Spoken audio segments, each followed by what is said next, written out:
ta bongទាំងអស់គ្នាដែរដែលចូលចិត្តញ៉ាំក្បាលទាស្លាបទាចាអានឹងគឺក្បាលទាស្លាបទាដែលខ្ញុំលក់ជូនបងទាំងអស់គ្នាណាតែថ្ងៃនេះមាននៅក្នុងស្តុបទៅបងគាត់មកកំងឲ្យខ្ញុំស្លបែបស្លម្ជូរព្រៃបងស្លម្ជូរព្រៃនិងស្លម្ជូរគ្រឿងស្លបែបក្រែកផ្សេងស្លកែងផ្សេងគ្នារសជាតិគឺវាខុសគ្នាបងប៉ុន្តែម្ជូរលក្ខណៈម្ជូរដូចគ្នាប៉ុន្តែនេះស្លលក្ខណៈស្លដូចតាមតោកាបងចាអានឹងគឺប្រើប្រហុករៀងដិតមកបងហើយដាក់ម្ជូររៀងជ្រះមកនេះល្ងើបែបនេះមកបងហើយហត់ជាតិហ្មង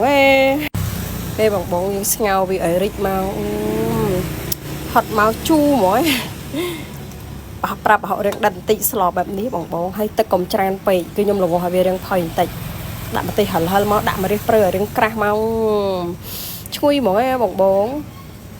ជាតិ